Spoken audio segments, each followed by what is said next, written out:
where can folks learn a little bit more about you? If they want to take a quick look at your portfolio here before you start your show, what's your website or URL, Michael? Just on Instagram, Michael Gilbert Fine Art. Excellent. Excellent.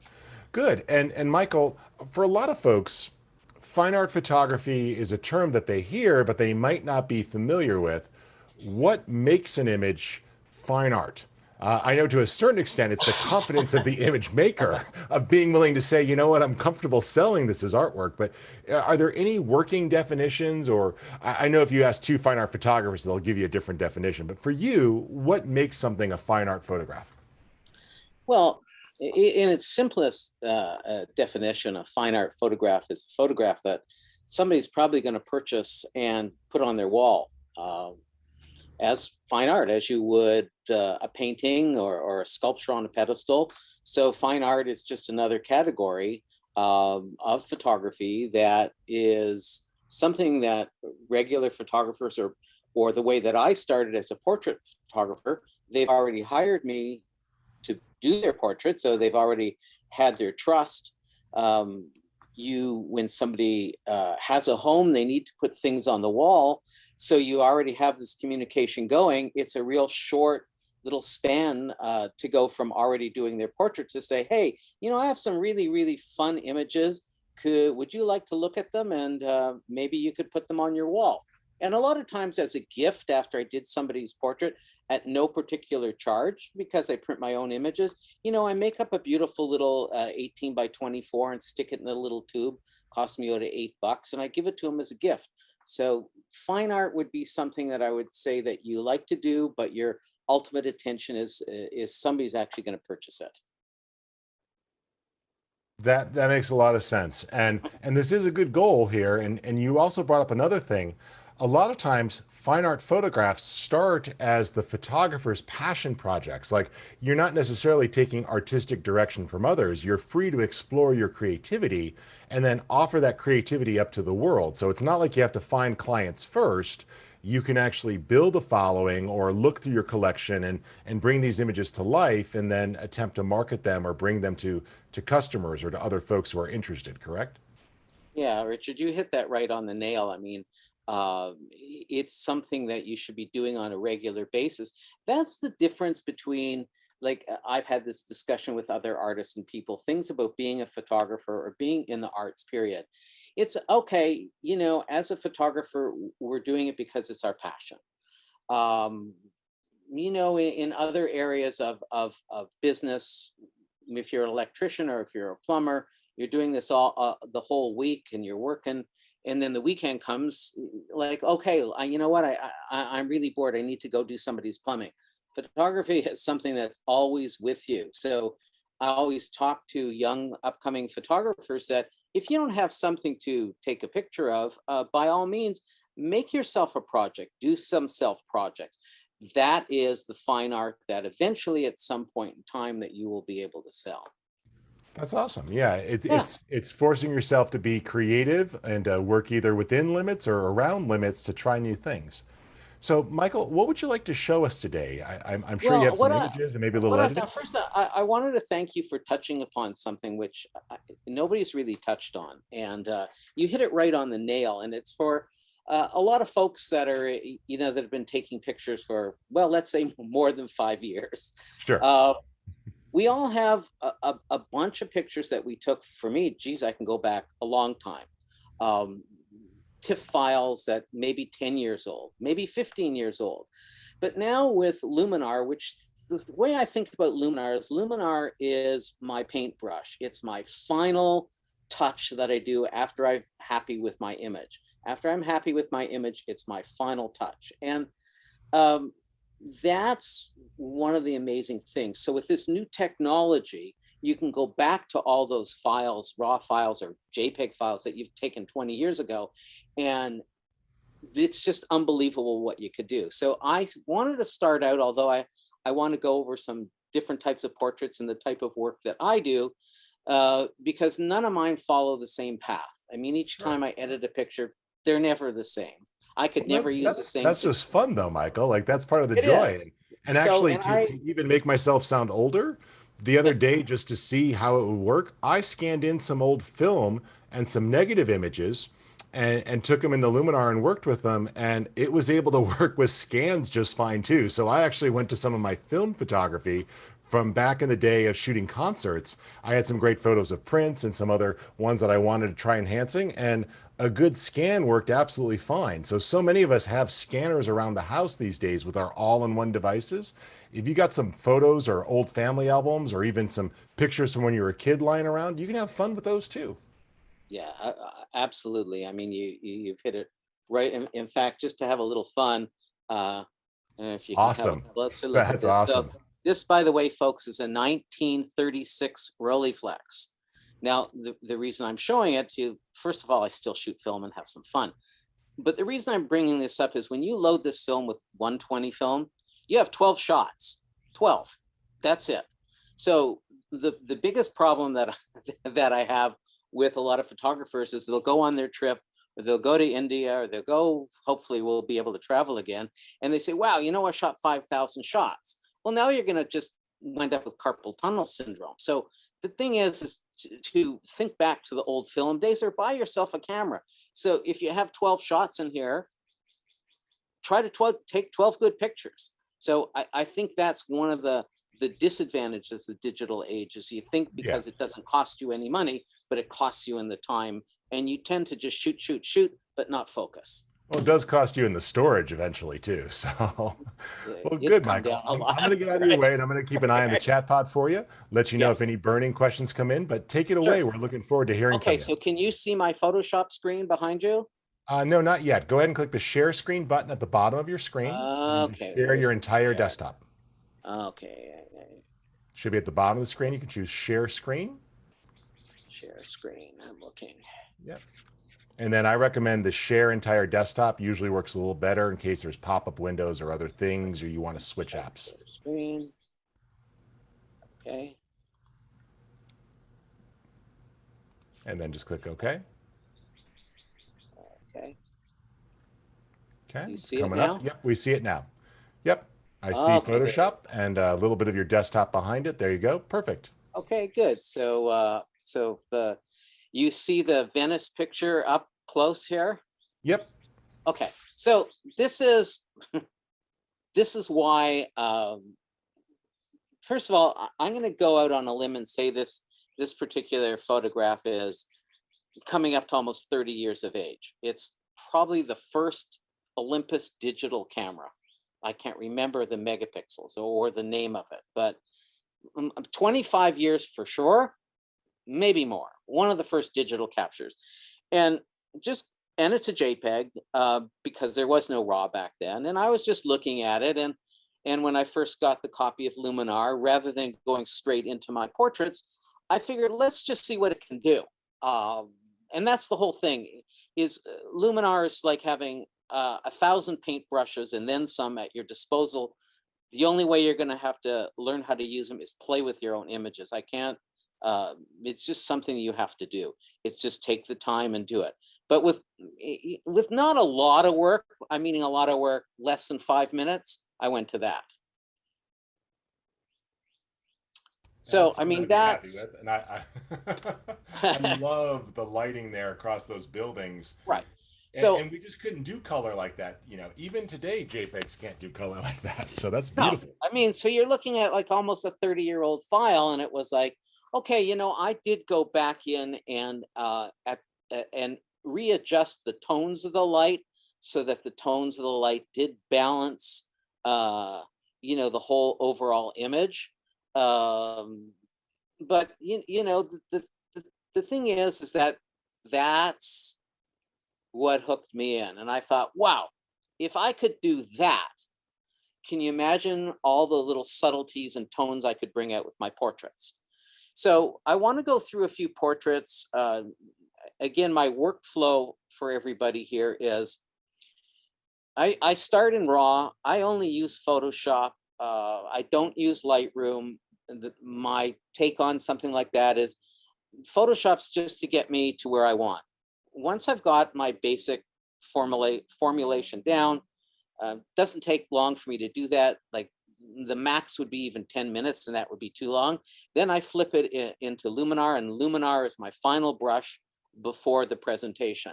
And for me, I print all my pictures, so they go to galleries and other places. So I'm always getting these things ready for print, which is a lot different than you know, an sRGB file that you're looking at on a monitor.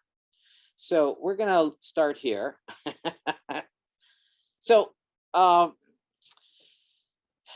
this particular portrait, that what you can't see is there is in driving, when I'm on location, I always look for cool places. So there is one of Van Gogh's statements is there is no blue without yellow. I saw this background. This was a series of portraits. I did a Valerie, and it was like, I guess I would have to say the Marilyn Monroe picture that everybody sees, where she walks over the grate and the dress flies. So this was going in my mind. So I just sort of set something up with this. Going into Luminar, going into the contrast settings and the detail was just made the thing just jump off the page in less than 3 or 4 minutes. So again, this is how I use my final paintbrush. In this one here, it's all about texture.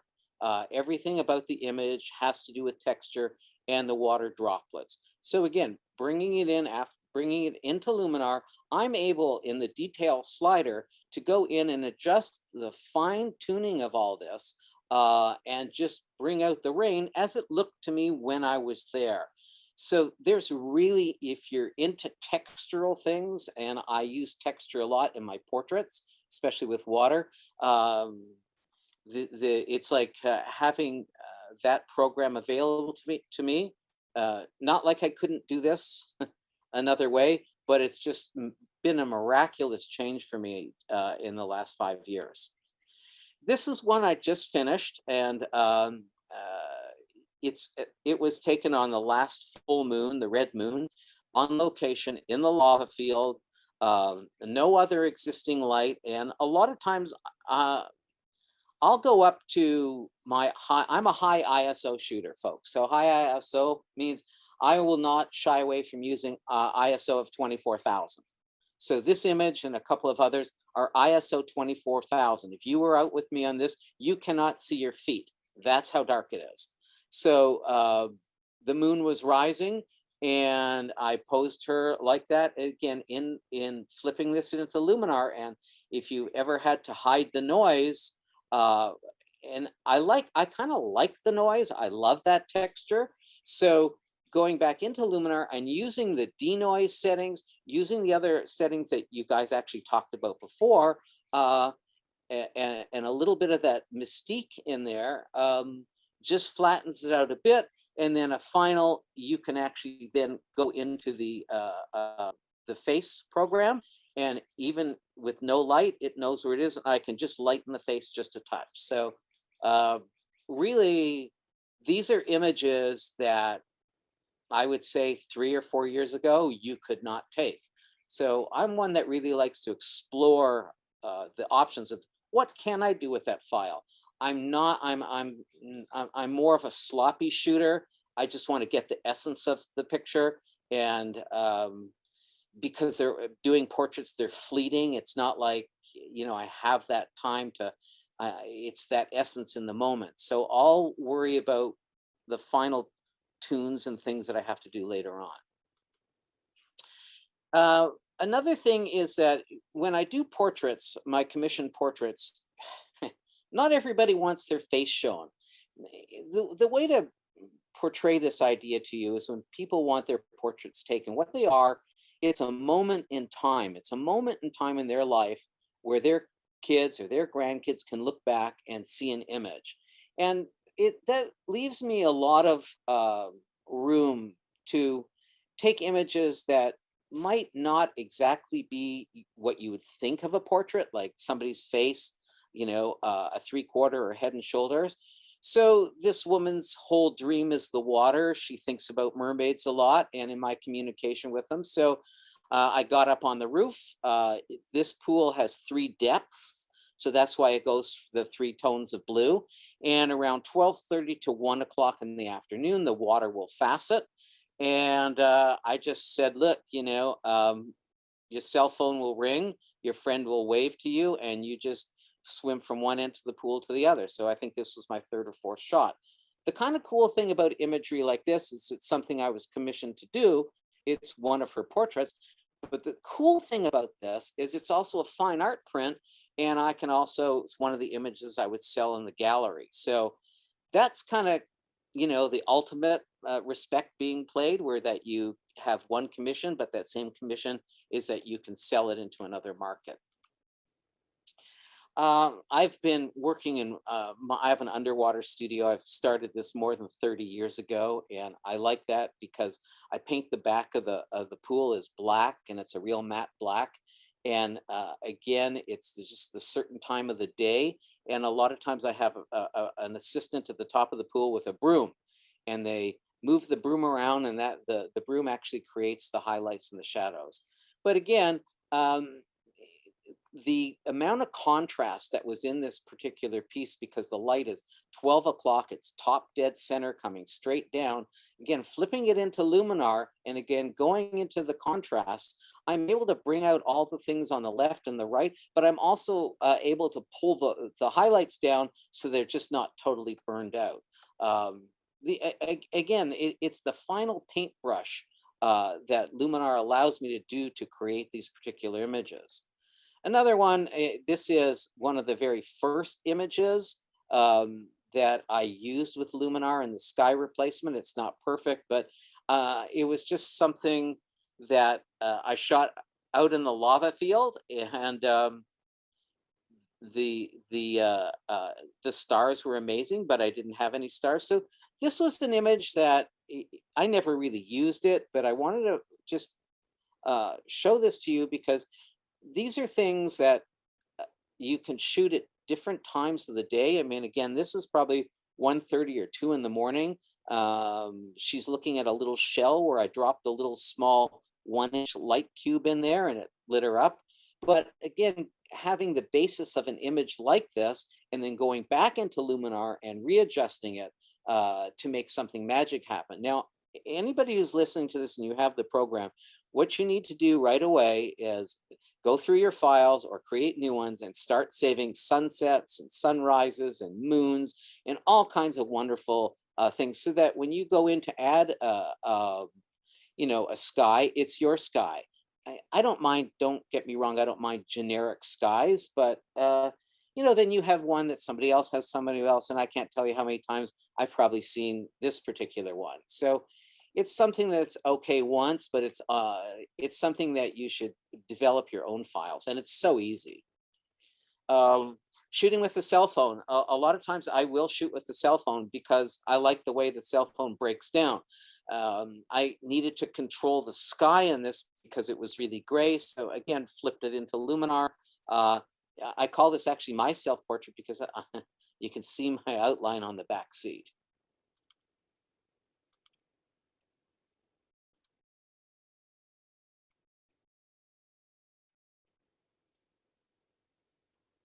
Okay. It timed out. Is anybody there? Yeah, we're here. Keep going. Okay, I'm trying to, it won't, Photoshop's not responding? no. Okay. You can press Command or Control W to close the window you're on, and maybe it'll go to the next one.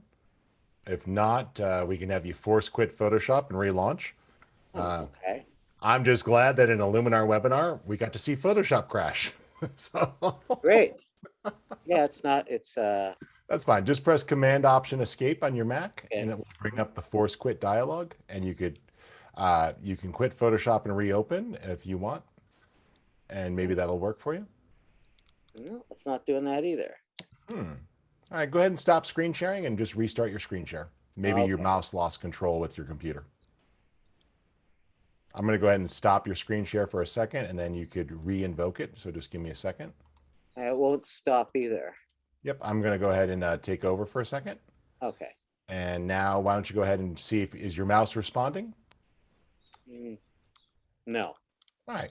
If you need to do a quick restart or anything else, feel free, but we could talk a little bit. We got about 5 minutes left, and or if you've got the Okay, well, we can computer. just, I think that's enough. I wanted to do I wonder if I can do, can I launch? I can't launch Luminar either. You can if your mouse is working, or you can Yeah, it's dead.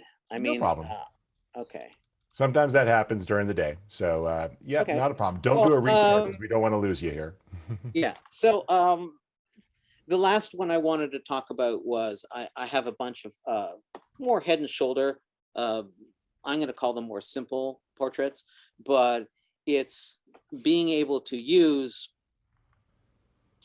Luminar and the settings that it has for fixing the skin, fixing the eyes, um, and even making the face a little smaller.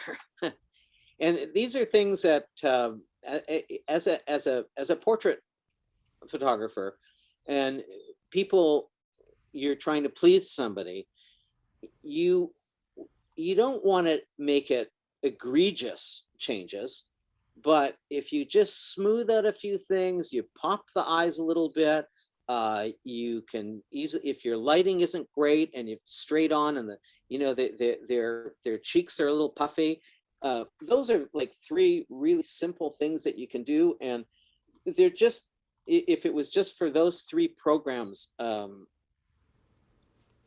that's enough to warrant buying the whole set. I mean, as a portrait person, it's something that you really must have. It really, I never use the presets that much. I Yeah. just go straight to edit.